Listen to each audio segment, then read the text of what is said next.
Chapter 8.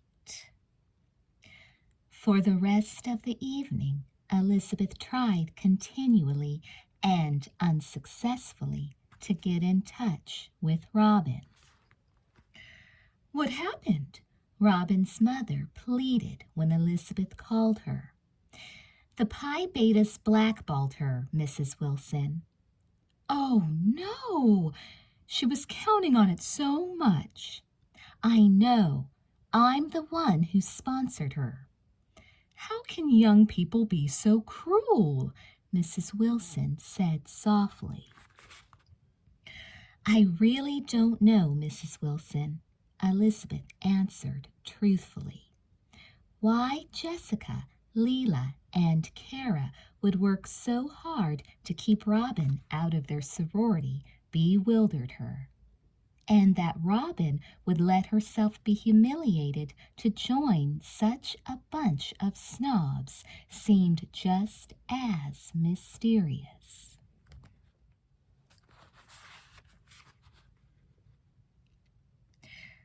Elizabeth was sitting in the Oracle office the next day, her fingers resting quietly on the typewriter keys.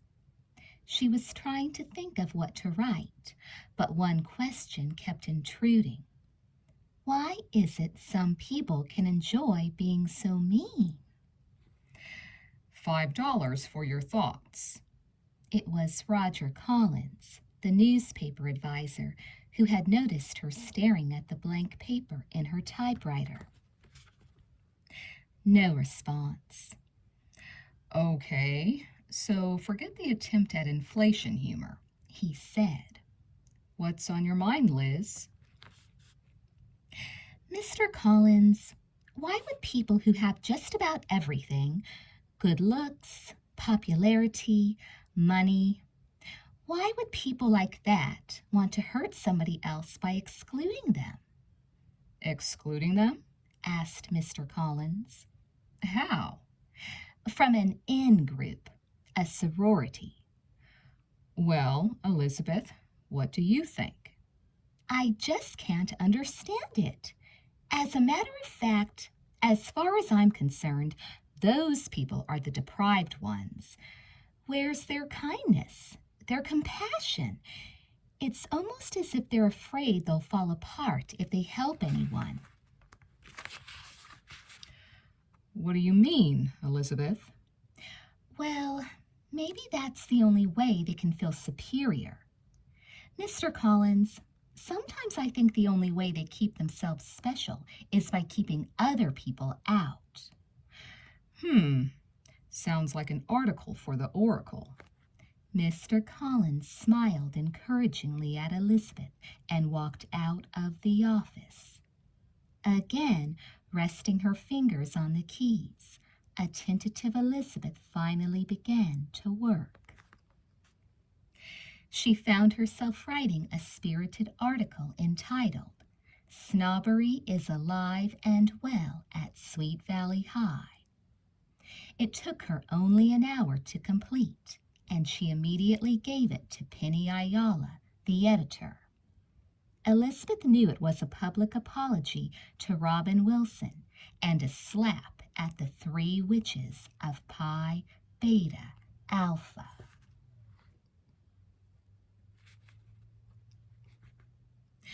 The day the article appeared, Elizabeth proudly read it several times. She thoroughly enjoyed the sour faces on some of the Pi Betas. Her only disappointment was that Robin wasn't in school to see it. Nobody had seen or talked to Robin since the blackball. Although Elizabeth had tried to reach her on the phone, Robin's mother kept insisting she was away and would probably be in touch when she got back. Elizabeth didn't like the sound of it. Nor did she like the thought of discussing the awful mess with Jessica. She knew she'd get nowhere. But her snobbery at Sweet Valley article brought things to a head. The day it came out, Jessica stormed into Elizabeth's room, waving the oracle, fire flashing from her eyes. How could you? She demanded. Everybody in the entire state of California knows you're talking about me. Well, at least I got that part clear. Elizabeth smiled in a way she knew would infuriate her sister. But we're not snobs, Jessica screamed. It's not our fault that everybody wants to join us. We can't take in everybody. We can't take in unsuitable people. So why did you encourage Robin and then knife her in the back, Jessica? Would you kindly tell me that? I encouraged her? If I told her once, I told her 837 times that blimps were not popular people. Yes, you insulted her all the time, but you made her believe you would take her in sooner or later. That's not fair, Elizabeth Wakefield Butinsky. Who sponsored that fatso? Who put her name up?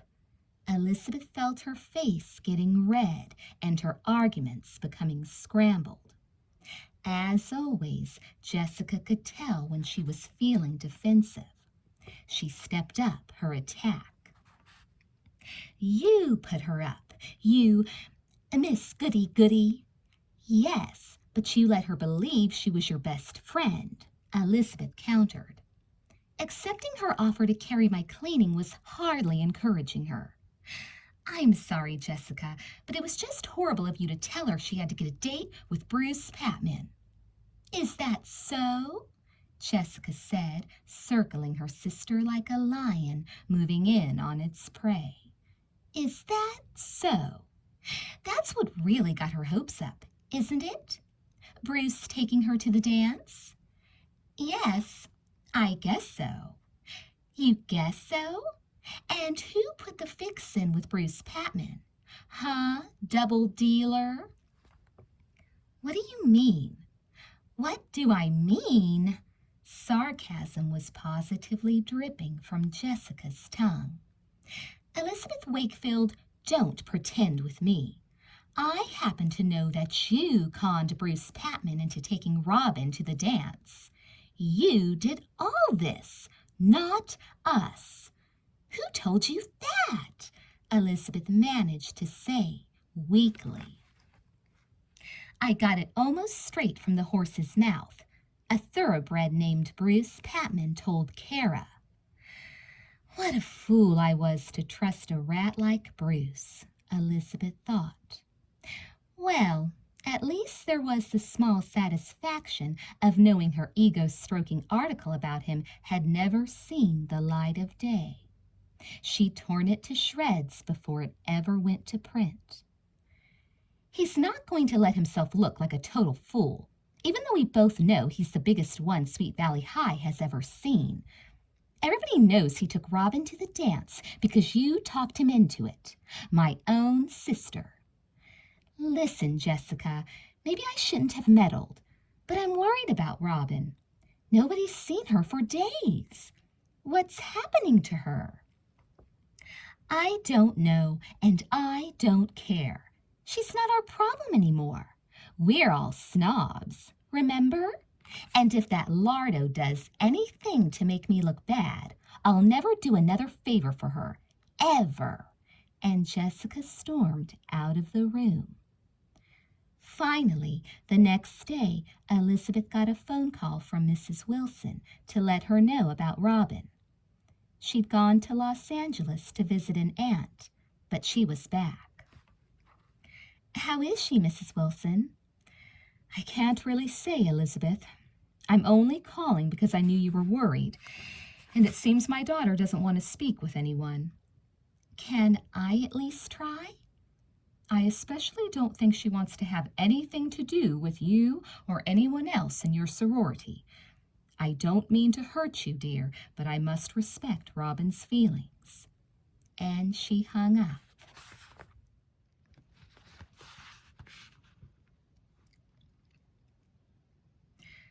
Elizabeth spotted Robin after school the next day and immediately noticed a change. Gone was the open, friendly face and the eager, quick step. Robin wore no makeup now and was dressed in a drab blue tint dress that seemed a little too big for her. As she walked, Robin looked only straight ahead, as though the rest of the world didn't exist for her. She moved through the corridors of Sweet Valley High as though she were a stranger there.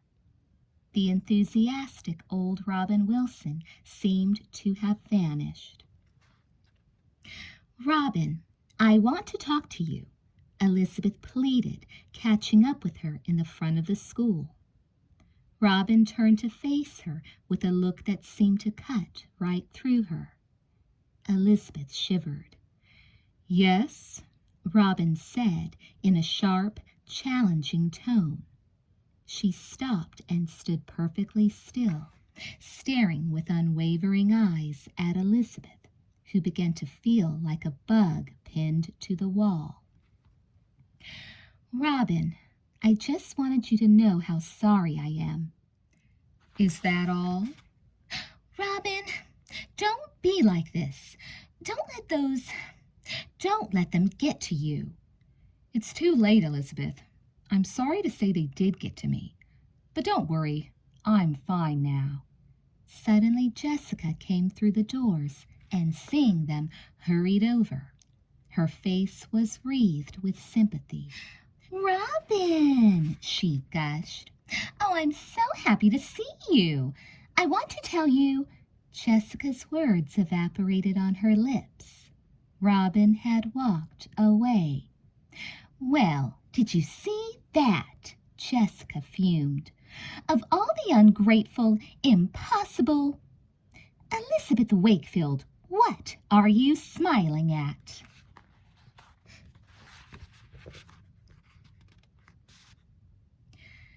During the following hectic few weeks, Elizabeth saw Robin from time to time walking through the halls of the school. Always she focused straight ahead, not speaking to anyone, as though she were willing herself to be alone, to disappear. She even began to look different, though Elizabeth couldn't figure out what was changing. She was clearly a new person, and Elizabeth just didn't know whether it was for better or worse. Something also happened with Leila Fowler. Elizabeth had noticed that Leila was dressing more and more wildly, wearing elaborate jewelry and extremely flashy clothes. At the same time, she seemed less involved with her friends and more interested in sounding off on her own desires and, as Elizabeth suspected, fantasies. I might be transferring, she said mysteriously one day. I might go to school in the East. "Where?" Jessica asked, wide-eyed. New York, said Leila. My father knows the head of the American Academy of Dramatic Arts. I just may go there. Really? Jessica was impressed. Actually, my father wants me to go to the Sorbonne in Paris, Leila went on. He spends most of his time planning my future. It's really wonderful to have a father who wants to spend every minute with you. Jessica filled Elizabeth's ears with Leila's extraordinary plans at every opportunity. Leila Fowler was not only the richest and one of the most beautiful girls at Sweet Valley High, it seemed to Jessica, but she also had the most adoring, generous father. "Is she still giving you things?" Elizabeth asked. "Yes, sometimes," Jessica said. "Are you jealous, Liz?" "No," Elizabeth replied flatly. "Worried would have been the better word, though she didn't say so." "Do you like them?" Jessica asked, flicking the earrings that dangled attractively against her blonde hair. Elizabeth took one between her fingers and looked at it. It was an exquisite, carefully detailed gold butterfly hanging from a delicate gold chain, clearly very expensive. It was time for a showdown with her twin sister. "Jessica, where did you get those earrings?" Elizabeth demanded. "I told you, from Leela, her aunt. I asked Leela about her aunt in New York, and she's not a very good liar. I don't believe there's any such aunt, Jessica, so let's drop that." Jessica turned an expression of total defiance toward her. "What are you saying, Liz? Is that your story? Leela gave them to you." "It's the only story I know," Jessica snapped. "You didn't get them yourself?" "From somewhere. Maybe at the mall." "I couldn't afford these earrings, and you know it. They probably cost $50 or $60. "Jessica, they probably cost $250. Will you wake up? Something's crazy here." "Elizabeth, I will not listen to any more. Leela said her aunt gave them to her, and she gave them to me. What am I supposed to do? Throw them back in her face?" "Anyway," Jessica rushed on, "maybe Leela just likes to buy me presents and was too embarrassed to admit it. She doesn't like to flaunt her money," Jessica added, knowing full well that wasn't true. She simply wanted to keep the gifts and was desperately searching for a good reason to do so. "Jessica, I want your word, your absolute, solemn word that you didn't take them from someplace." Jessica looked completely stunned. But a moment later, her shock turned to intense indignation as she considered what her twin had suggested. "Elizabeth, that's too much. I'm going to tell Mom." "No, no, Jessie, don't. It's okay. I believe you. I'm only worried, that's all. I didn't mean it." Elizabeth quietly berated herself for being so suspicious of everyone. Maybe she was just tired these days with so many things on her mind. Todd had complained at the Dairy Burger the day before that she always seemed off in another world. He had sounded annoyed, which was unusual for him. It seemed that she was upsetting everyone these days.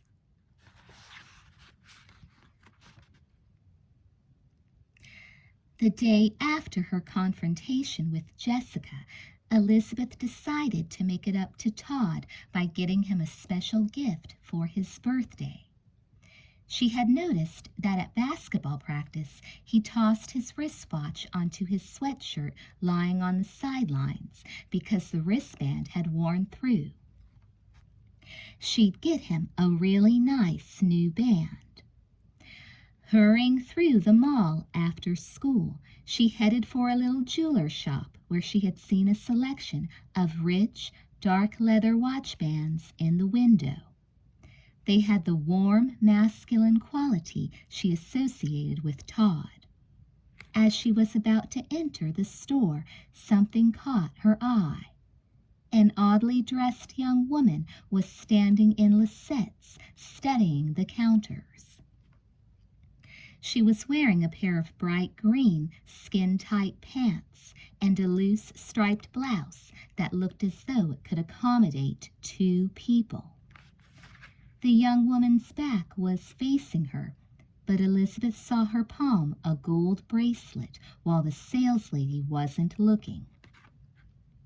She slipped the bracelet into her pocket, then turned and strolled away.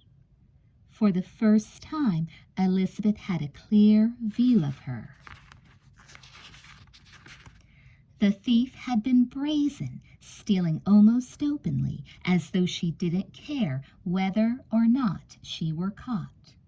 As she strolled away, there was an absolutely calm expression on Leela Fowler's face. Chapter 9. Elizabeth forgot all about buying Todd's watch band. As if hypnotized, she followed her sister's friend in silence. Leela Fowler strolled casually through the mall without looking back and kept her hand in the pocket that held the stolen bracelet. Elizabeth numbly trailed her as far as the entrance arch and then watched her get into her lime green Triumph. Only when Leela's car was completely out of sight did Elizabeth come out of her trance-like state. "This is too much for me," she blurted out loud as she retraced her steps back to the jeweler's shop. As she got closer, she saw the saleslady at Lisette's frantically checking the jewelry on her counter.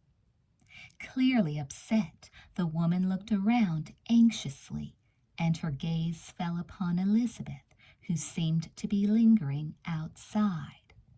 "Hey, hey, there, you!" It was like a scene from a tragic movie, Elizabeth thought later, where an innocent person unwittingly becomes implicated in a crime. Overwhelmed with fright, Elizabeth hurried around a corner of the mall and then, taking deep breaths, forced herself to walk home at a normal pace. But being safely at home could not erase the terrible secret she had just uncovered. Leela Fowler was the shoplifter. Leela, probably the richest girl at Sweet Valley High. Here was a girl whose father gave her everything she ever wanted. A girl envied by all. Why did she do it? Resting in her room, Elizabeth tried to sort out the reasons Leela would resort to stealing.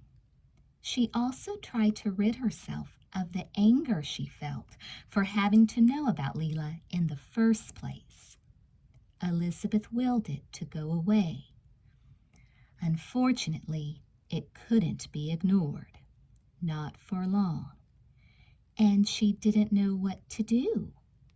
Elizabeth suddenly became aware that she'd been able to question Jessica about the stolen items because she hadn't really thought Jessica had taken anything. But confronting Leela was a whole different thing, and Elizabeth trembled at the idea of handling the problem on her own. She had no idea what Leela might do if confronted. The possibilities were alarming and endless. She finally decided to do nothing, hoping the problem would go away. A wave of guilt raced through her now as she remembered how she had suspected Jessica. She got up from her bed, walked into Jessica's room, and hugged her. There were tears in her eyes. "I'm sorry, Jessie," she murmured. "You're a great sister." Jessica looked at her twin in confusion. "What's the matter? What happened?" she asked, instinctively sensing a crisis. "Nothing, Jess. I'm just sorry I suspected you of doing something you didn't do." "Well, I'm glad you realized that. Anyway, Robin Wilson was your doing." "Okay," Elizabeth said, too tired to quarrel.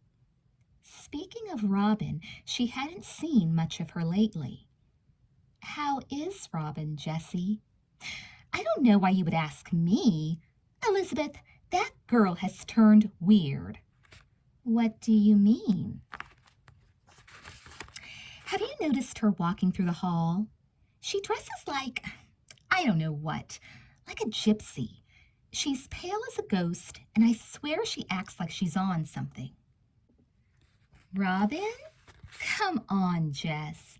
"Liz," said Jessica, her voice dropping dramatically to a whisper. "Liz, she looks right through me." Elizabeth had to agree. She had noticed that odd, vacant expression, too. And you know what else? Jessica went on. You know how he made her run the track? Well, she still does it. All the time. That was true. Elizabeth had seen a solitary figure out on the track morning after morning in baggy gray sweat clothes. Running, running, running. Yes, I've seen her. Liz, what's she doing? I hope this thing you made her do hasn't twisted her mind or something. Jessica seemed quite perturbed. I'll talk to her, Elizabeth said, then sighed. Would you, Liz? You know how to do things like that, and I just can't. I'm sure she's going off the deep end. Elizabeth accepted Jessica's attitude that Robin Wilson was now her responsibility. She didn't forget that Robin had been Jessica's best friend, and that it was the Pi Beta hazing and cruelty that had apparently affected Robin so deeply. But as it often happened with the Wakefield twins, Jessica worked very hard to convince herself and others that nothing that went wrong was her fault, while Elizabeth usually found herself having to mop up the mess, no matter who had caused it. But, Jessica, there's one thing I want you to do. Sure, Lizzie, anything. Stay away from Leela Fowler. What? And don't accept any gifts from her, no matter what they are or where she says they came from. What?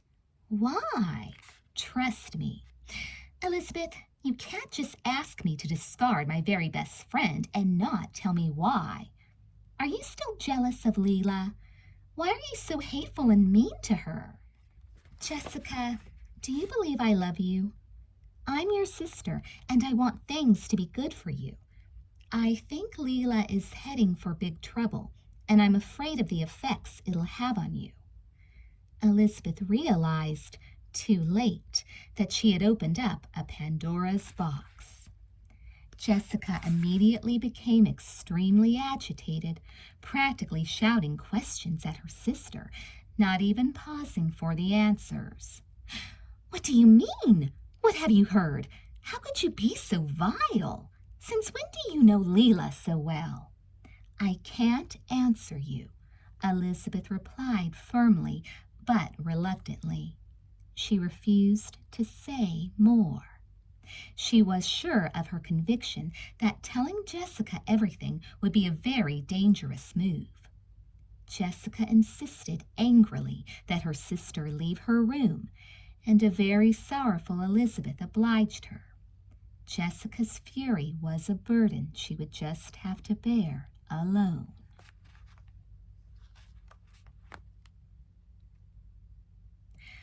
Early the next morning, Elizabeth walked to the track behind Sweet Valley High, and there was the solitary figure running in sweat clothes. Elizabeth sat in the bleachers and waited.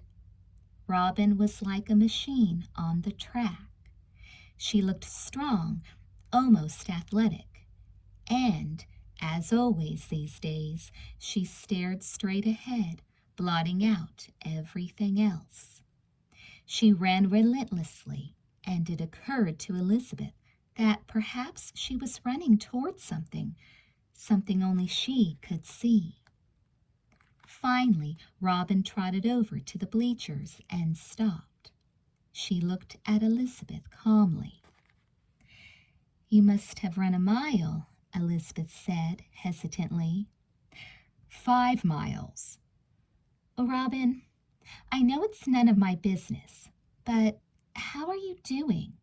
Fine. In fact, super. Do you remember when we had to read the Iliad? Remember the part where the Greeks and Trojans came under the spell of one of the gods? Excuse me?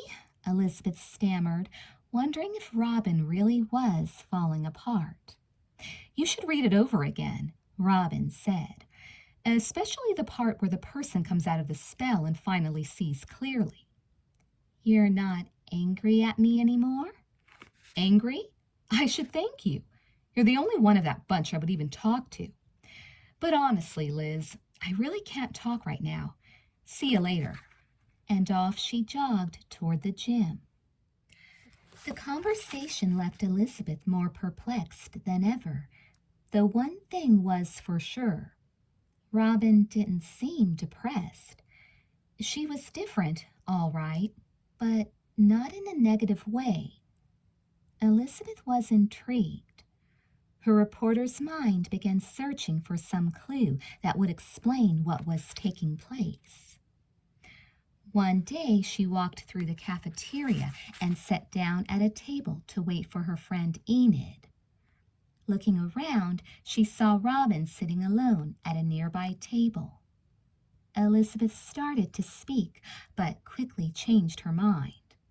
The clue she had been searching for was right in front of her. Robin's plate, usually heaped with French fries and double burgers, now held only lettuce leaves, 2 tomato slices, and a hard-boiled egg. Elizabeth watched her silently, and when Robin got up to walk away, she noticed it for certain. On the track, in bulky sweat clothes, it wasn't obvious. But now, even in a tent dress, it was. Robin Wilson was losing weight. Every day before classes, Elizabeth checked behind the school and always saw the lone figure circling the track in her sweatsuit. Every lunchtime, she noticed a subdued Robin looking a little tired and very alone, picking at a scaled-down lunch. One day, a week or two later, Elizabeth almost bumped into her coming down the stairs and was astonished to realize the transformation that was occurring. The excess pounds were going rapidly, and the Robin who was emerging seemed like an entirely different girl. Elizabeth remembered the night of the dance, disco disaster, when she first realized that Robin had a pretty face. Now, as the weight fell away, that face was becoming more than just pretty. Elizabeth grinned excitedly. "Robin, you're really losing weight." "Very observant," Robin responded, a note of sarcasm in her voice. "I hope you're doing it the right way, Robin." Robin fixed her penetrating eyes on Elizabeth. "Liz, I may have been stupid about almost everything. The Pi Betas, Jessica, and maybe even you. But if you're asking me if I'm starving myself to death, I wouldn't give any of the PBAs the satisfaction." "Oh, Robin, I think you're terrific." The expressionless eyes seemed to glow with a momentary warmth, but then the mask returned. Nodding a goodbye, Robin hurried down the stairs.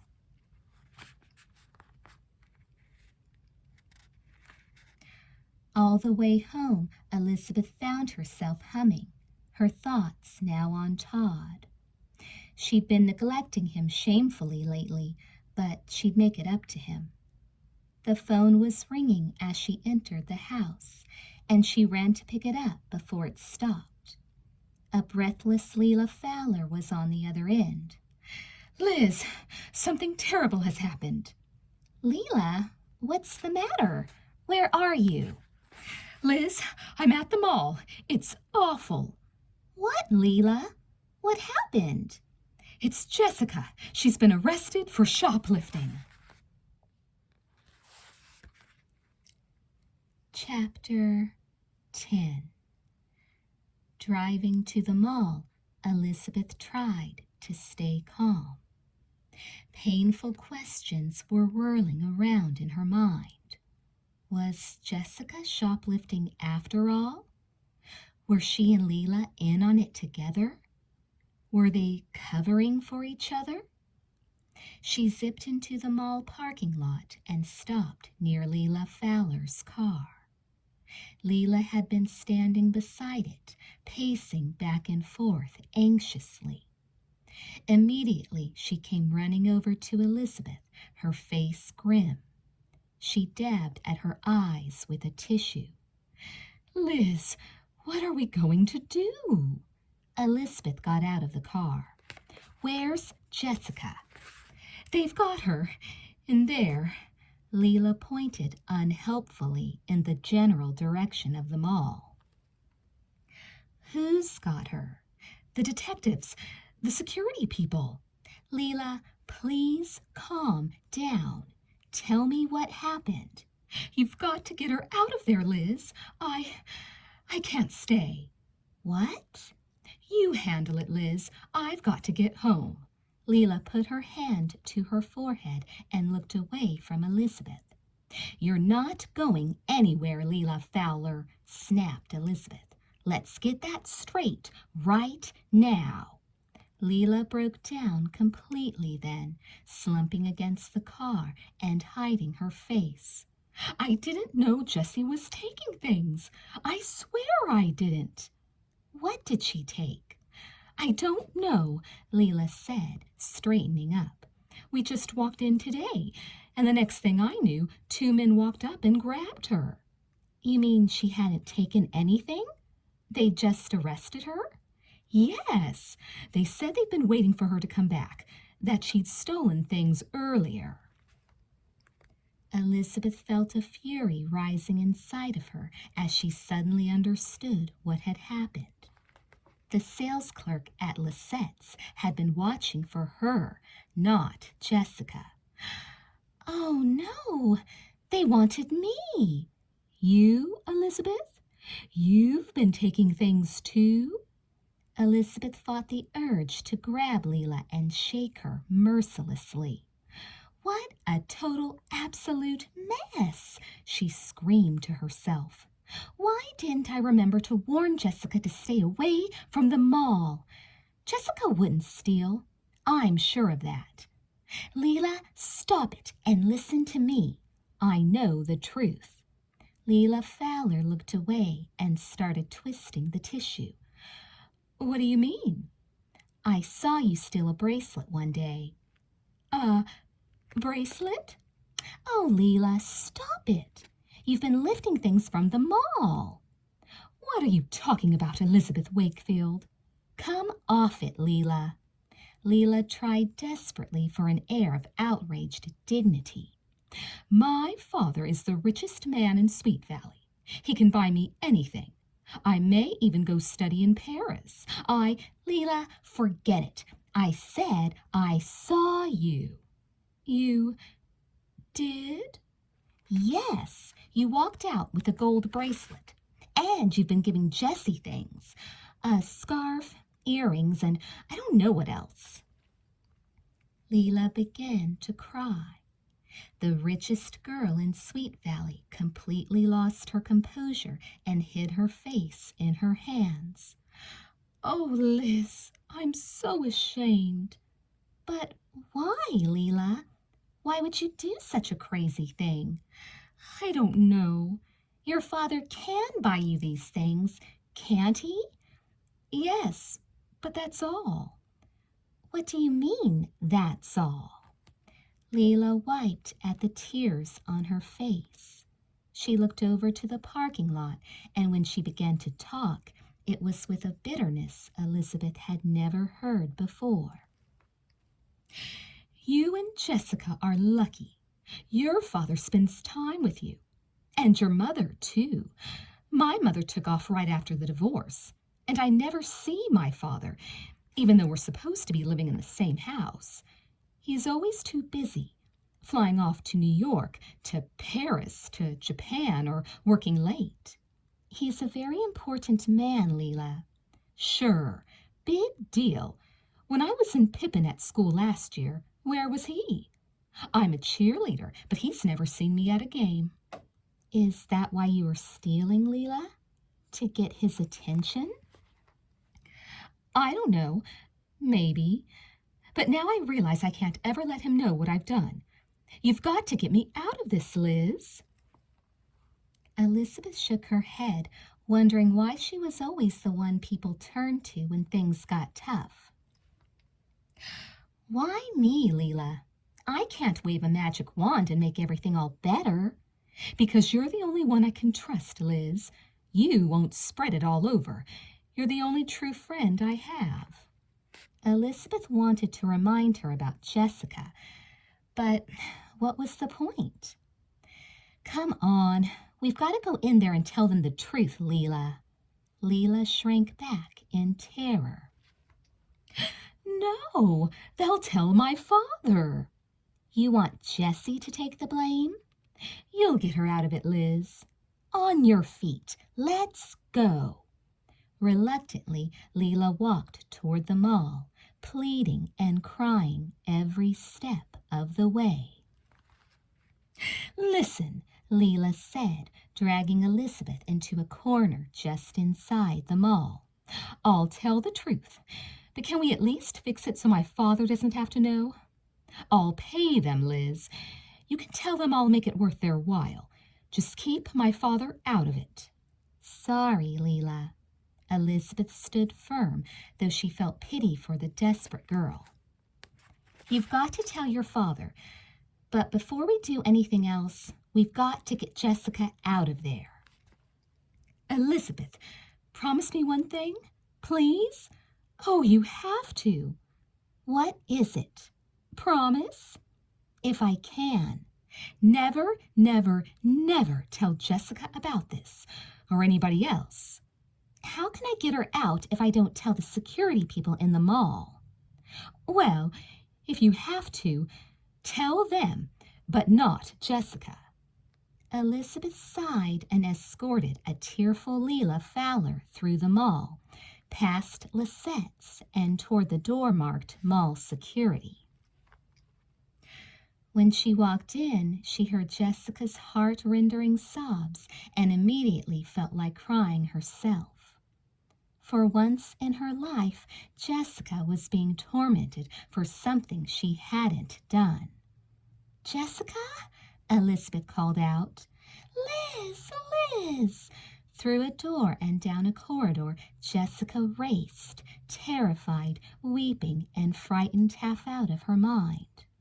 She rushed into her sister's arms and hung on for dear life. Thank God you're here! Right behind her came a sturdy matron and two large men, all wearing brown uniforms with gold badges and the words Mall Security stitched across their jacket pockets. No, you don't, the matron yelled, grabbing Jessica's wrist. Don't lose her, said a mall guard, moving forward aggressively. It's okay, I got her, said the matron. Then, staring at Elizabeth, she continued, I think. Stepping back for a moment, she studied Jessica from head to toe. This is the one, said the matron. She was wearing those Jordache jeans. The next second, there was a bustle at the door, and in walked the sales clerk from Lisette's. I see you picked up my little shoplifter, she said, pointing to Elizabeth. Not that one, this one, said the matron. The sales clerk looked from one to the other and back again. Lord in heaven, she gasped, it's a regular gang.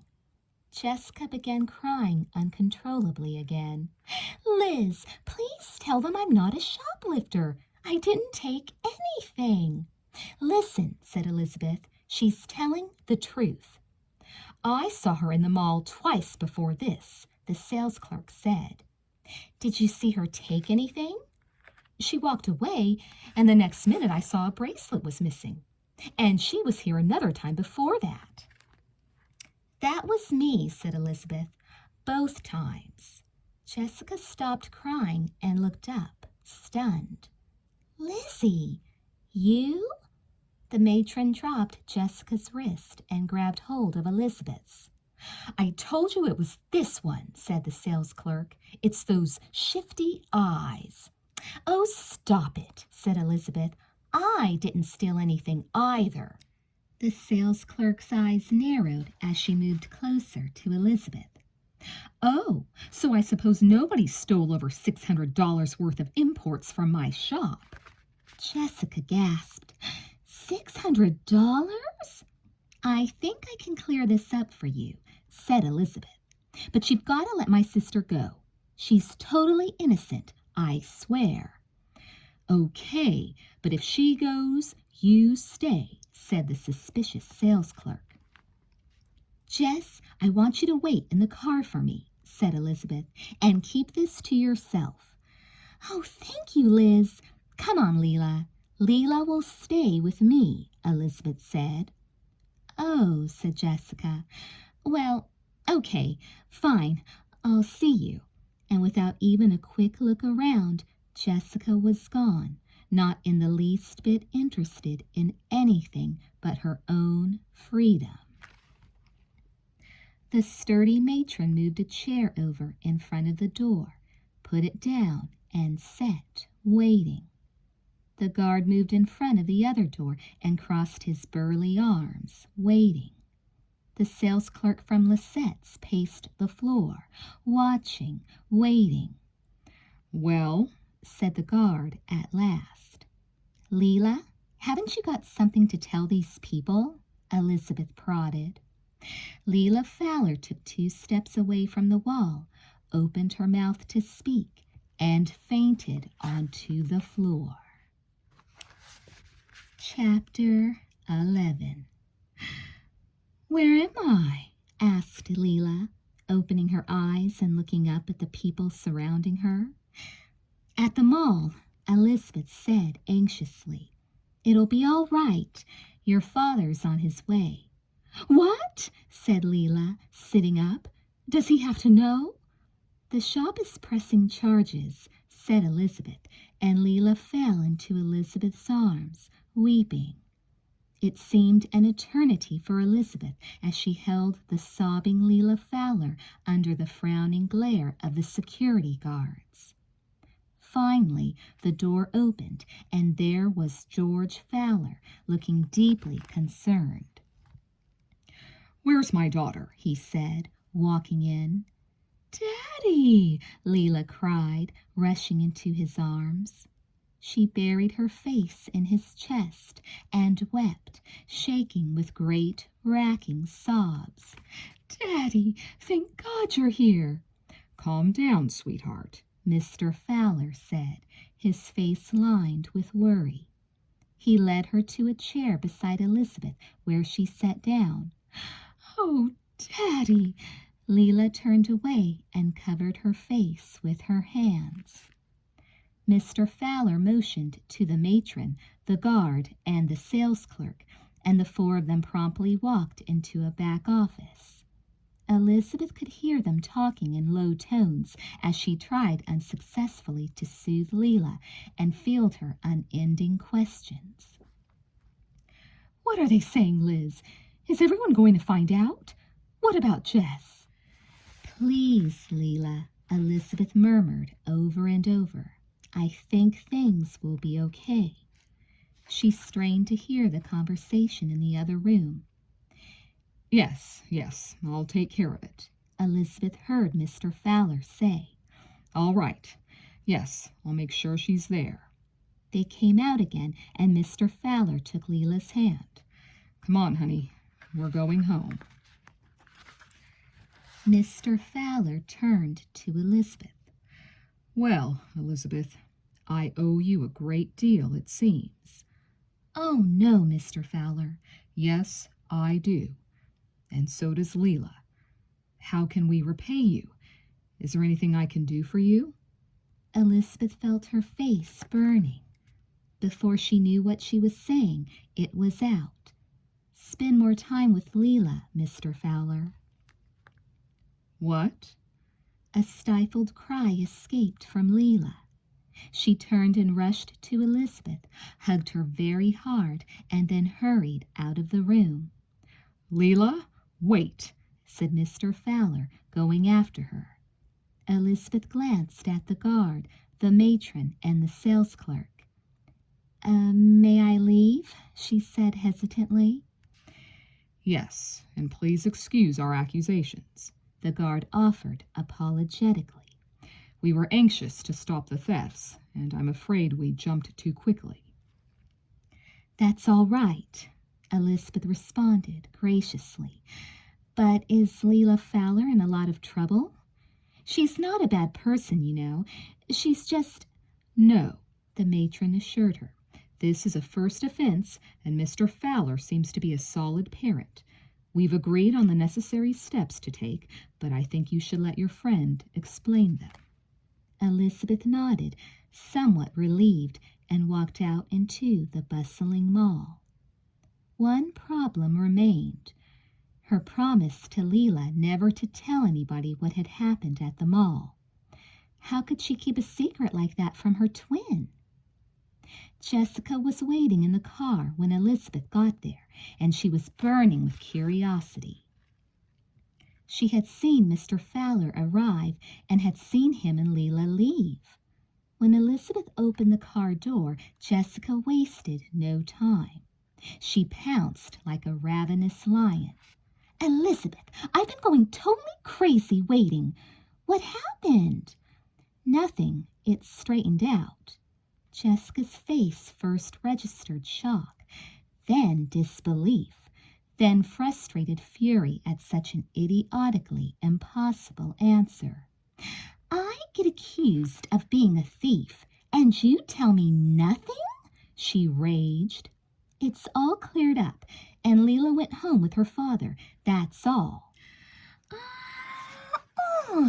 Jessica wailed in indignation, stomping her feet furiously against the floorboards of the car. "Elizabeth Wakefield, you've got to tell me everything. I'm your sister, your identical twin. I'm practically a part of you." "Let's go home, Jessie. If you want to know any more, ask Leela." "Leela is my friend. How dare you keep secrets from me about her? You tell me, was she the shoplifter? I can't believe that. She's rich enough to buy the whole mall." The drive home in the tiny little car was a nightmare, as somehow Elizabeth held off Jessica's unending barrage of questions. "I'll find out from Leela," Jessica finally shrieked. "That's the idea," Elizabeth said with what Jessica considered maddening calm. Jessica leaped from the car, slammed the door, and stalked into the house. "What a day," Elizabeth said, then sighed as she followed her twin into the house. The next morning, Jessica would not talk to her, but Elizabeth wasn't too heartbroken. She didn't expect it to last. If there was one thing she could be sure of, it was that Jessica would not stay quiet for long. She wondered what it was going to take to break the silence.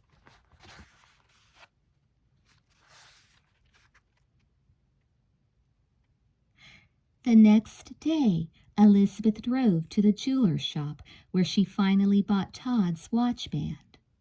Feeling a little funny, she stopped by the window of Lisette's. The saleslady spotted her and waved an unenthusiastic hello. "I guess she's still not sure of me," Elizabeth mused sadly. When she reached home, the phone was ringing and she raced to answer it. It was Leela. Apologetic and with a note of fear in her voice, Leela explained that she would need Elizabeth to go to juvenile hall with her and her father late the following afternoon.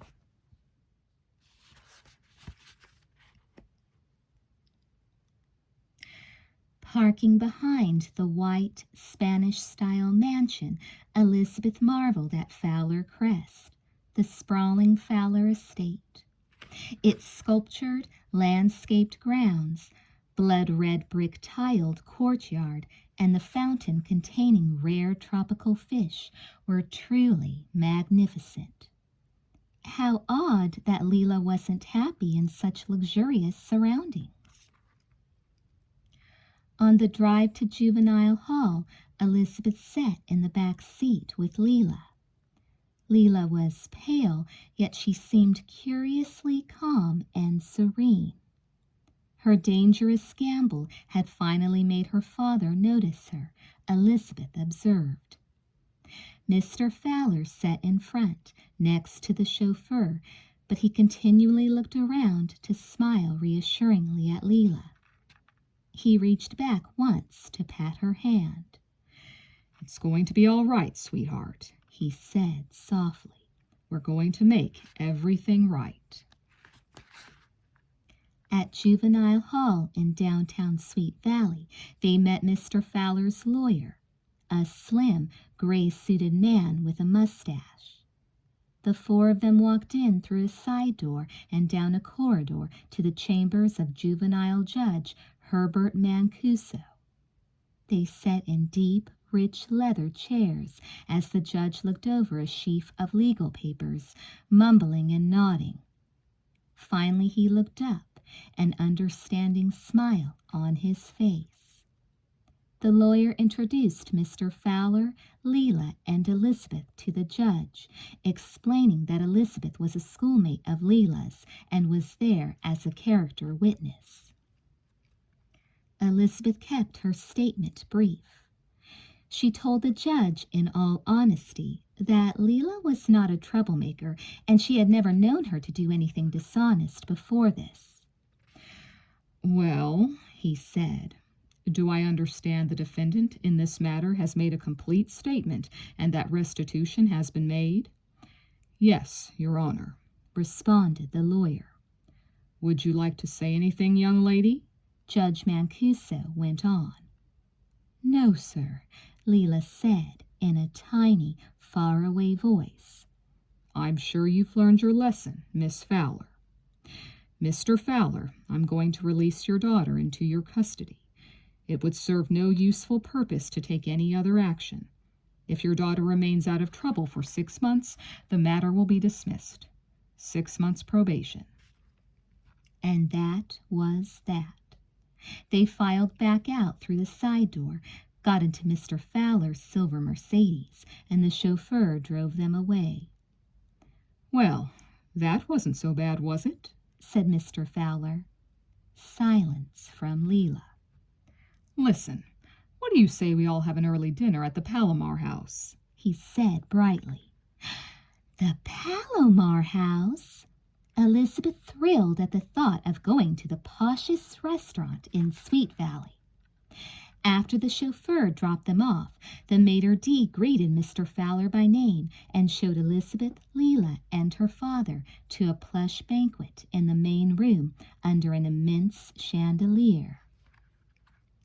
Exquisitely designed silverware was arranged beside each gold-rimmed plate. They ordered shrimp scampi, baby lamb chops, asparagus tips, and chocolate souffle, then topped off the dinner with a perfectly heavenly cappuccino. Elizabeth rode back home stuffed and happy, promising again on the way to a nervous Leela that she would never reveal what had happened. As the Fowler car pulled away from Elizabeth's house after dropping her off, she saw with a rush of anxiety that Jessica was looking out the window. The moment Elizabeth opened the door, Jessica was on her. "Where were you with Leela Fowler?" "She just gave me a ride home, Jess." "You are the most disgusting liar since Pinocchio. Your nose is going to grow leaves. Where were you?" "I told you." Jessica was shaking with frustration. "I can't stand it. You and Leela are up to something, and you won't tell me. I can't stand other people having secrets." Jessica was still howling when Elizabeth disappeared up the stairs. It was the end of the shoplifting episode, Elizabeth fervently hoped. It was time to get on with her own life, which had recently been slipping away from her.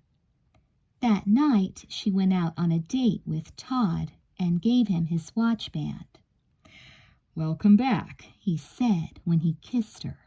"I've missed you." "Oh, me too, Todd," Elizabeth sighed. She put her hand on his cheek. I love to be with you like this. Todd tightened his hold on her, feeling the warmth of her body. How about like this? He asked huskily as he ran his hand over her back, sending chills all the way through her. Even better, she replied, then kissed him deeply.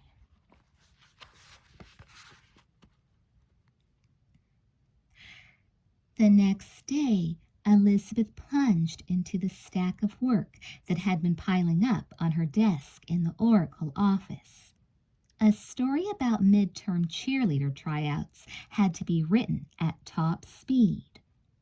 Typing the names of the girls who were trying out, Elizabeth almost flipped when she saw it. Robin Wilson's name was on the list. Chapter 12. If there was one thing Jessica Wakefield found totally unbearable, it was her twin sister's Cheshire Cat grin. It meant that Elizabeth knew something Jessica didn't know, and that was enough to drive Jessica into a screaming, clawing tantrum. The day started with Elizabeth wearing that absolutely exasperating Cheshire Cat face. Elizabeth Wakefield, you stop that. Stop what? Stop looking like that. What do you know that I don't know? Don't deny it, you creep. What is it? Elizabeth drank her orange juice, munched on her toast, and smiled. You'd know something, too, if you read the paper once in a while. Jessica snatched up the Sweet Valley News and searched through it frantically. Nothing but the usual 137 disasters and boring business and politics, she said to herself. Elizabeth was finishing up her toast when she finally offered, our newspaper, the Oracle. The Oracle? Jessica pounced on it, devouring the 6 pages in record time. When she saw it, she practically fell off her chair. Oh, no! Yes, Jessie, it looks like you've got competition on the cheerleading squad. Robin Wilson.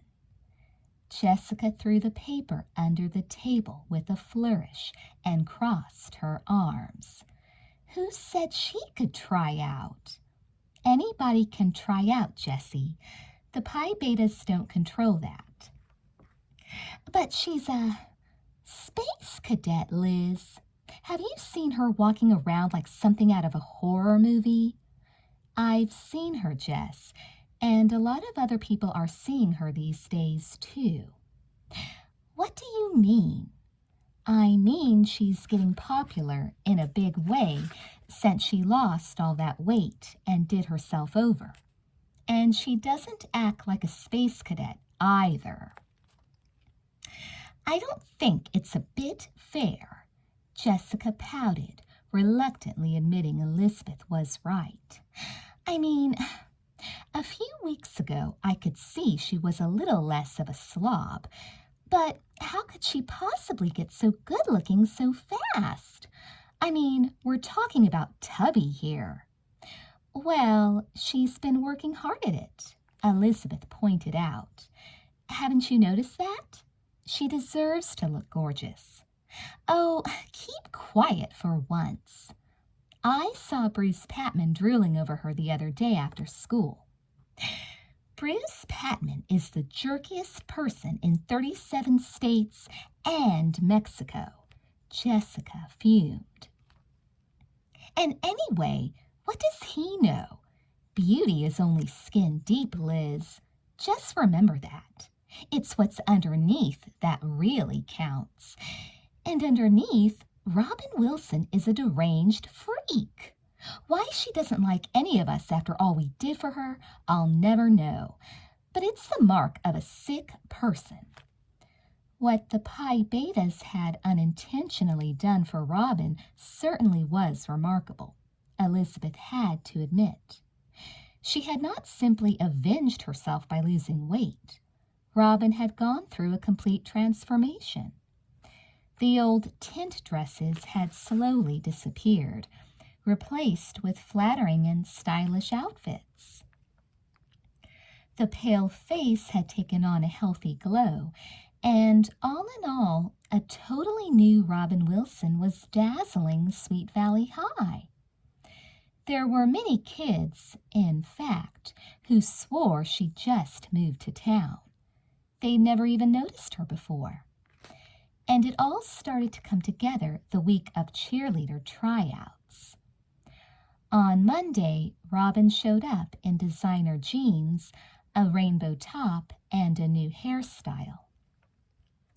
Lip gloss and perfect eye makeup created an effect that almost caused Bruce Patman to walk into the gym door. "Who was that?" he gasped.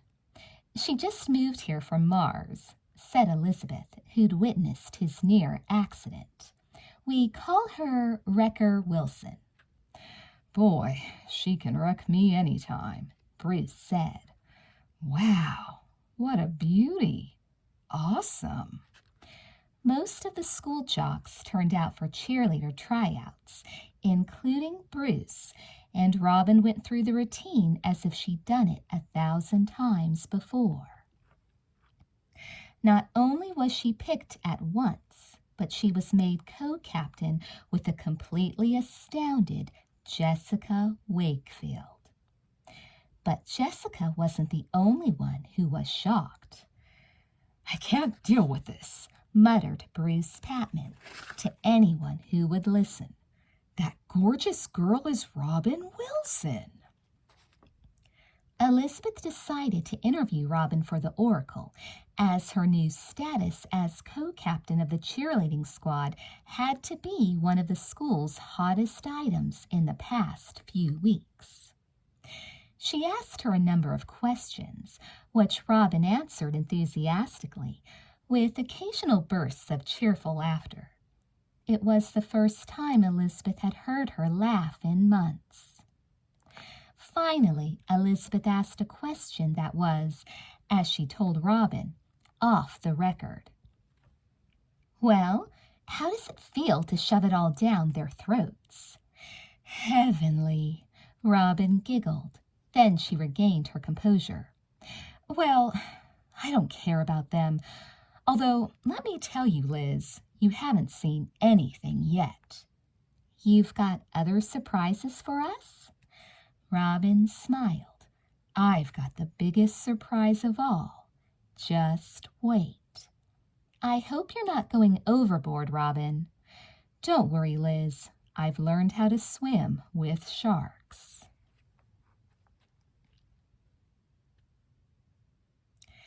After that victorious afternoon, it seemed Robin regained some of her old friendliness, and Elizabeth was happy to find herself sitting together with Robin and Enid outside under a tree one beautiful day, having lunch. "At first I thought you really had set me up," Robin told Elizabeth. "I thought you must have known somebody was going to blackball me. I thought you just might be as rotten as your sister." "Come on, Robin. Jessica isn't rotten." Robin looked at her. "You're too much, Liz. You know that? You can't see rottenness in anybody. She's the one who blackballed me." "Jessica? No." Elizabeth couldn't bear for Robin to be so hurt, so disillusioned. "She was your friend." Robin laughed and shook her head. "Liz, don't try to protect her. I know it was Jessica. I decided after a lot of thinking that she couldn't have been in on it. I'm even starting to believe you don't understand that scheming sister of yours." "Oh, but Robin, you just don't want to face up to what kind of person Jessica is. She and I were never really friends. I used to pretend to myself that we were because I wanted to believe it was really true. It must have given Jessica a few good laughs.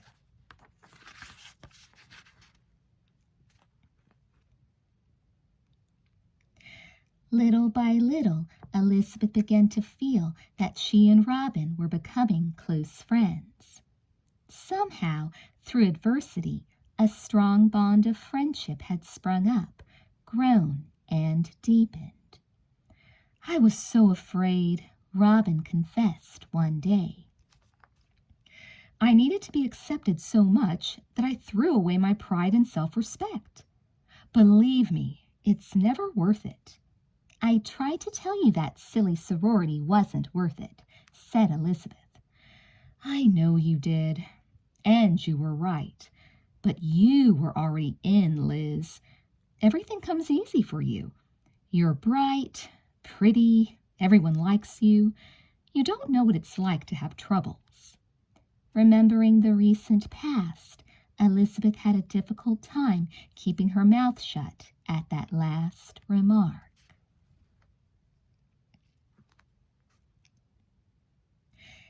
Being Robin's new friend proved to be quite entertaining. Everywhere they went, Bruce Patman followed.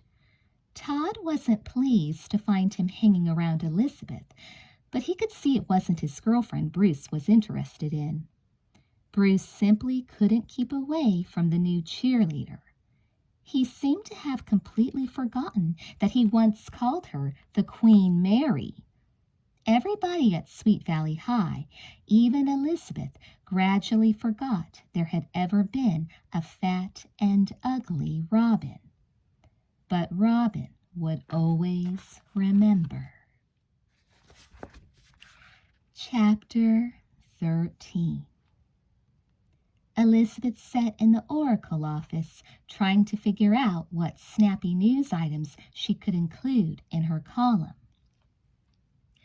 About the only important thing going on at Sweet Valley High was the approaching football grudge game against Palisades High. But that was news that the sports editor, John Pfeiffer, handled. "This is impossible," Elizabeth thought disgustedly. "Maybe I should give up journalism altogether and become a novelist instead." She grimaced, remembering what had happened the day before. She had been working at her desk in the Oracle office when Mr. Collins strolled over and handed her a letter. Her eyes widened when she saw the return address, the Sweet Valley News. In the corner was typed the name of the editor, Lewis Westman. Elizabeth tore open the letter, her heart pounding. Finally, she prayed, acceptance of one of the articles she had mailed to the newspaper on a regular basis for months. As she scanned the words, her elation slowly deserted her. "Dear Miss Wakefield, just a note to let you know I have received your stories. You show a lot of promise. I haven't been able to use any of them yet, but I hope you'll keep trying. Sincerely, Lewis Westman." Elizabeth slumped back in her chair and felt her eyes getting red. She had tried so hard, she thought. And now this stupid letter. Mr. Collins was quietly standing beside her.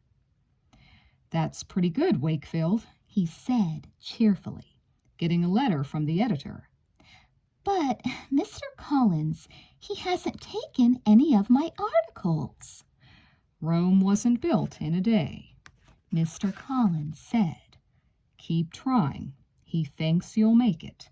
So do I." Well, the future would have to take care of itself.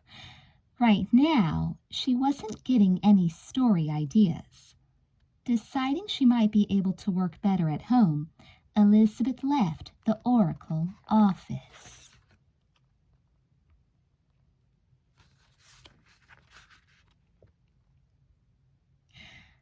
What do you think it takes to be a novelist?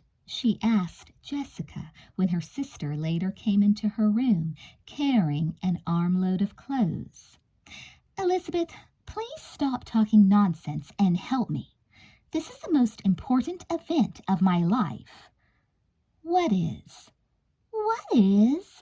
Jessica shrieked. Elizabeth, you act like Rip Van Winkle. Have you been asleep for 20 years? I've been telling you about this all week. Not having the slightest idea of what Jessica was fuming about, Elizabeth sat down and calmly said, Jess, why don't you run it by me one more time? Jessica refused to tell her. Instead, she went into an utter tirade. How can I have a sister who always talks about crazy, impossible things like becoming a novelist? It's more than I can stand. Where are your priorities? How can a sister of mine, my twin yet, walk around in the middle of the most exciting time of my life and be so oblivious to the life or death battle I'm waging here? It's unfair. It's sick. If I didn't know better, I'd swear they switched babies in the hospital by mistake. I'm sorry, Jess. What battle? Jessica suddenly switched to a patronizing stance. Liz, you poor, innocent, ignorant ninny. The football queen. Oh, that. Oh, that? Elizabeth, I am determined to be Miss Sweet Valley High, and you've got to help me. I think I'm the logical choice, actually, since I was voted queen of the fall dance. So does everybody else. What everybody else do you mean? Why, everybody. Leela and Kara and all the Pi Betas, and most of the football team. If you want to know, I think every guy on the offensive line is in love with me. Jessica giggled. Is it possible you've encouraged them, Jessie? What? No. Well, I'm not unfriendly, Liz. There's no sense in that. I think a girl can be friendly and nice to several boys. The whole football team? Not the whole team. I haven't dated a single boy who isn't on the first string. Elizabeth smiled. Oh, well, as long as you're selective. Well, I do it for team spirit, said Jessica. Every one of them appreciate it, too. I'm sure. So, how can I help you? Well, Jessica grew totally serious. First, there's the vital choice of what I should wear each day leading up to the day of the vote. The whole student body votes on this, you know. Anyway, what do you think of my new Jordache jeans for Monday? You look terrific in them.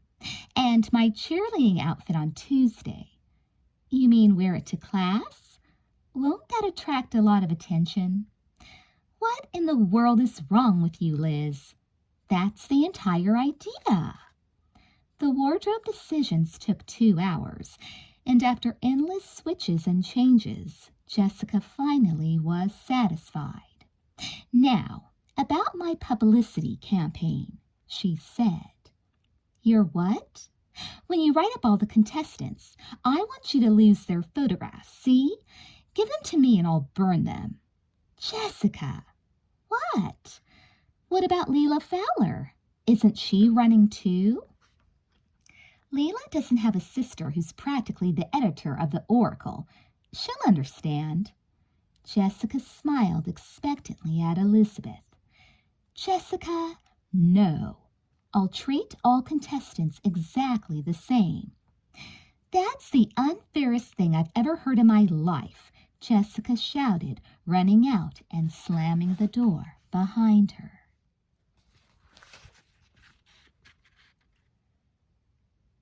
Leela caught up with Elizabeth after their last classes the next day and walked her to the newspaper office. She talked shyly about how she appreciated all Elizabeth had done. Oh, don't be silly. I didn't do anything. Daddy took me to Sacramento in the company Learjet, said Leela. It was super. Then she sighed. He's going to be frantically busy for the next couple of months, but maybe after that. Elizabeth said nothing. A couple of months? She could see it starting all over. Once again, poor Leela was going to be starved for her father's attention. I just wanted to tell you how much better I feel, and I really want to thank you for not telling a soul. Did Jessica ask you anything? Elizabeth shook her head in dismay. Did Jessica ask? Leela, is the Pacific wet? They both laughed. Luckily, she got so involved in the cheerleading business that she forgot to keep after me. I don't know how you can ever be a writer, Liz, when you're able to keep a story like that to yourself. The old Leela was coming through again, and Elizabeth suddenly wondered how friendly Leela would remain with the only girl at Sweet Valley who knew her secret.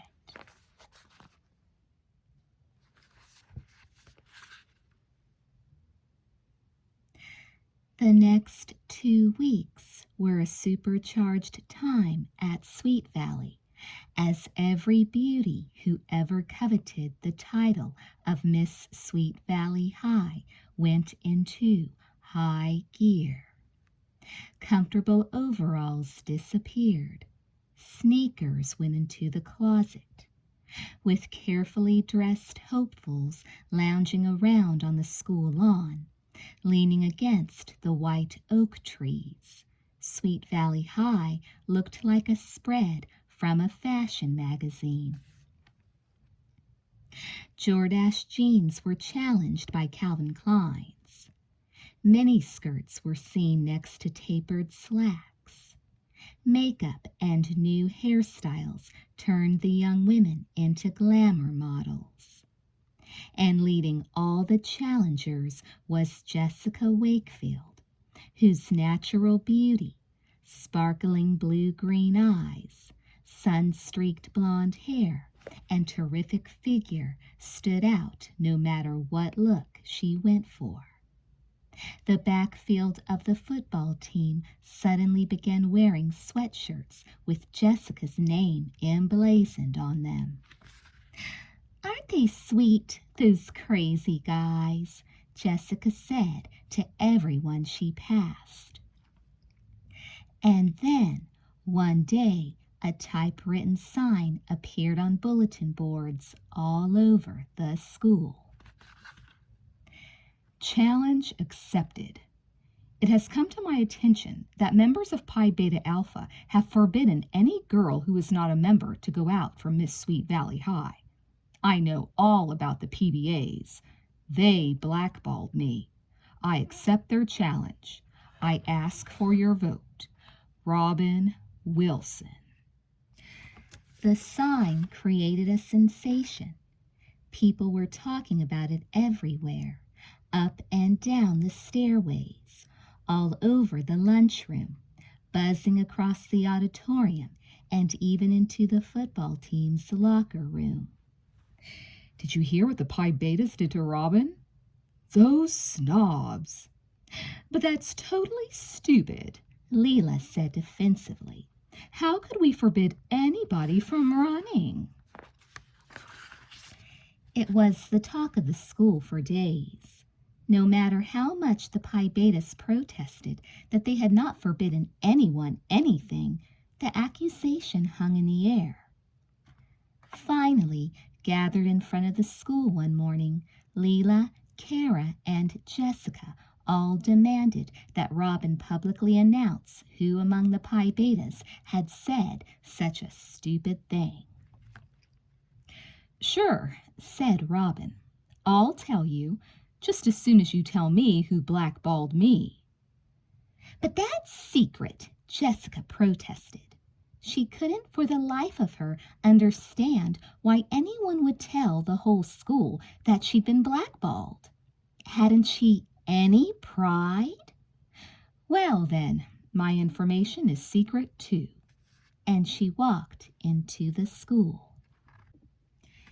It was the kind of low, sneaky trick that the Pi Betas were unprepared for. They knew how to dish it out, but they had no idea how to take it. They waited desperately for the rest of the school to see the light and to reject Robin Wilson the way she deserved to be rejected. But when Bruce Patman began following Robin around, uncharacteristically falling all over her, and the boys in the chemistry club, led by Alan Walters, announced they were naming their latest formula the Robin reaction, the Pi Betas realized they were losing.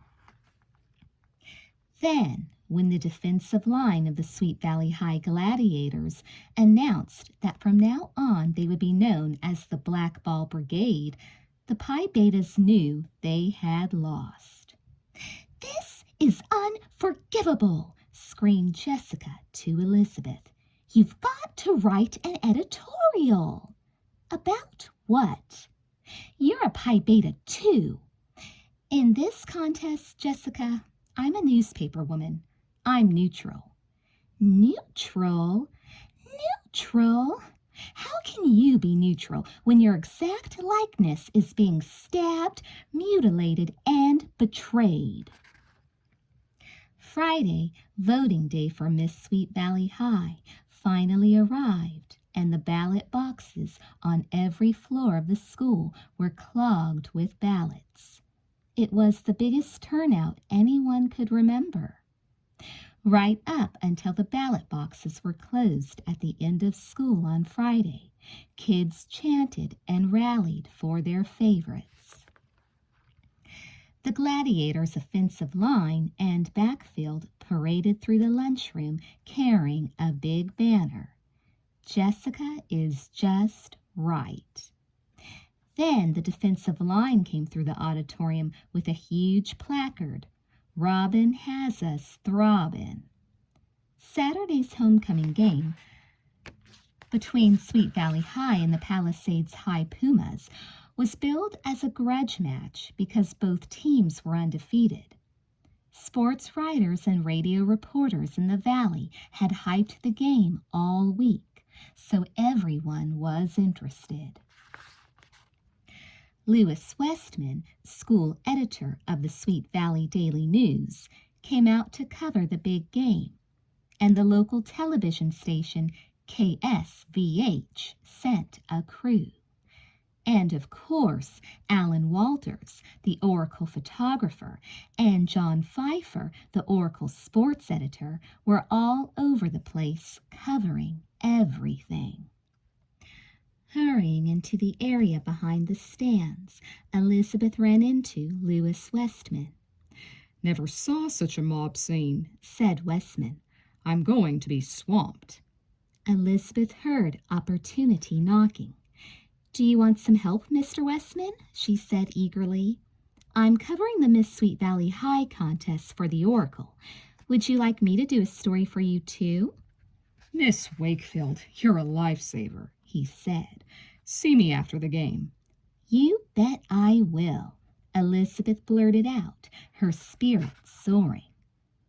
No one ever knew who Miss Sweet Valley High was before the game, because the counting of ballots traditionally started with the kickoff of the homecoming game, and the winner was always announced at halftime. Jessica sat behind the team bench with the other contestants, waiting. Her mind was racing as she watched the Gladiators pull ahead 7-0 on a long run by Ken Matthews, the team captain. "I want to thank all my friends." Then the Pumas recovered a fumble deep in Gladiator territory and tied the game 7-7. "I hope I can be a credit to the school as this year's Miss Sweet Valley High." Jessica's acceptance speech trilled in her ears. Bang! The gun went off, ending the first half. And then out onto the field ran Enid Rowlands and class clown Winston Egbert with the vote totals. Enid, holding a microphone in her hand, waved for quiet. "Attention, everybody!" Her voice boomed dramatically. "Attention! We've got a Miss Sweet Valley High!" A roar of excitement drowned out her voice for a moment. Winston held his hand for silence and finished the announcement. "This was one of the closest contests ever held at Sweet Valley, and all the girls are to be congratulated for doing a great job." And then Mr. Cooper, the principal, walked out and took the microphone.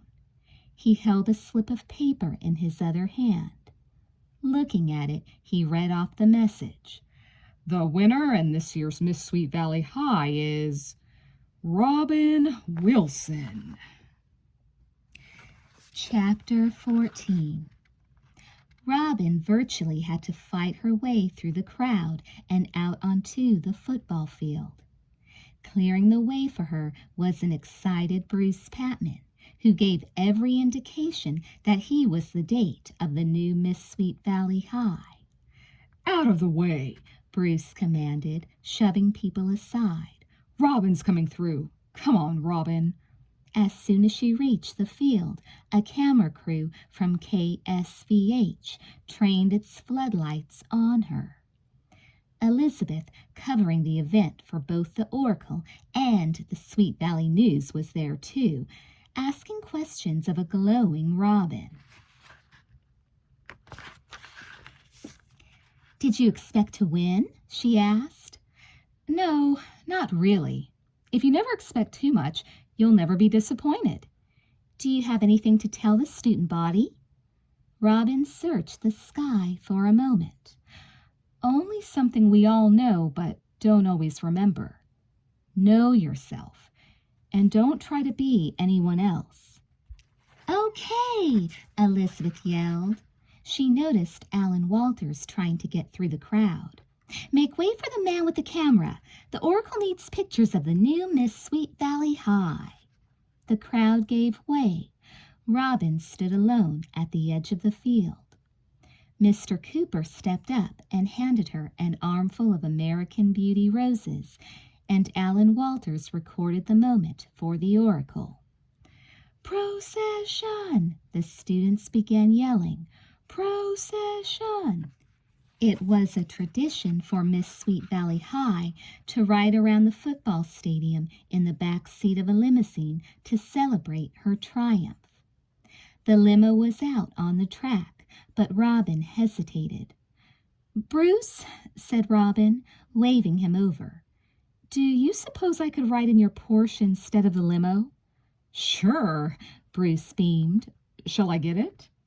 "That would be terribly nice of you," she said, giving him a dazzling smile. Bruce raced down the field to the exit, leaped into his sleek black car, and vroomed back up the track to the field. It seemed to everyone that Robin had achieved absolute top status at Sweet Valley. She was the football queen, and now she would take her triumphal tour in Bruce Patman's black Porsche. The car glided to a halt in front of the limousine, and Bruce jumped out to open the door. Robin walked to it, turned to wave at the crowd, then motioned for quiet. "Thanks," she said. "And now for the procession. With me will be my escort, Alan Walters." Elizabeth walked over to where Jessica was sitting behind the team bench. Hard to say who looks more stupefied, Alan Walters or Bruce Patman. Elizabeth chuckled, but Jessica ignored her. She was looking in her pocket mirror, trying to figure out why she'd lost. "Alan Walters?" Bruce muttered. "Me?" Alan wondered aloud. "Come on, Alan," the Queen commanded, and a dumbstruck Alan walked over and handed his camera to Elizabeth. Liz, I guess I'm part of the story." Blushing but eager, Alan squeezed, into the back of the black Porsche with Robin and sat there in a happy daze as they were driven victoriously around the field, with the marching band leading the way. The cheerleaders, with the exception of Jessica, piled into the limousine and then followed the Porsche on its triumphal ride. Robin smiled at Alan warmly, and he took her hand. Everyone's eyes were on the black Porsche, but theirs were on each other only. Bruce Patman looked outraged. Jessica noticed as she put her mirror away. She was pleased that if she was to be denied her rightful title, he also would come away with nothing. And it only got worse when Elizabeth snapped a picture of him for the Oracle in his role as chauffeur. "Get out of here," he moaned. "You never looked better, Bruce," Elizabeth laughed. Minutes later, the second half of the game began. The Sweet Valley Gladiators rallied to run away from the Palisades High Pumas 28-7. Elizabeth rushed back to her room after the game, typed up her story of the exciting day, and sped it over to Louis Westman's office. She'd poured everything she had into it and spent a sleepless night after the homecoming dance, worried that it would join the stack of rejections she'd piled up. But 2 days later, she was thrilled to see it in the paper with her byline. "What do you know?" she exclaimed to her family. "Victories come in threes. We won the football game, Robin won the Miss Sweet Valley High contest, and," she waved the paper in front of them triumphantly, "Elizabeth Wakefield has her first byline in the Sweet Valley News." A few days later, the Pi Betas, who appreciated popularity, if nothing else, invited Robin Wilson to join their sorority. They were instantly turned down, and they were stunned. "Can you imagine that?" Jessica said to Elizabeth. "We overrule the blackball for the first time in our entire history, and she has the colossal gall to turn us down." "Astonishing, isn't it?" Elizabeth laughed. "She actually thanked me for blackballing her, even though I swore I wasn't the one. She thanked me because we made her change her life." "Well, I guess we did." "Well then, if we turned her from an ugly duckling into a swan, how does she have the incredible nerve to turn against us?" Elizabeth knew there was no point in trying to explain anything so obvious to a furious Jessica. Robin had better ways to spend her time. After the Palisades High game, she and Alan Walters became inseparable. Elizabeth even put a mention of them in her column, Eyes and Ears. The item read, "Robin Wilson, Miss Sweet Valley High, and Alan Walters, resident genius and Oracle photographer, have discovered each other."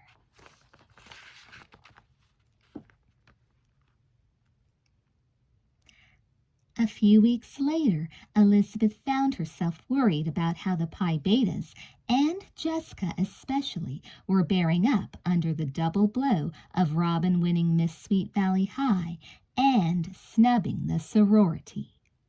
Jessica had a distant look in her eyes most of the time and kept disappearing for hours on end after school and over the weekends.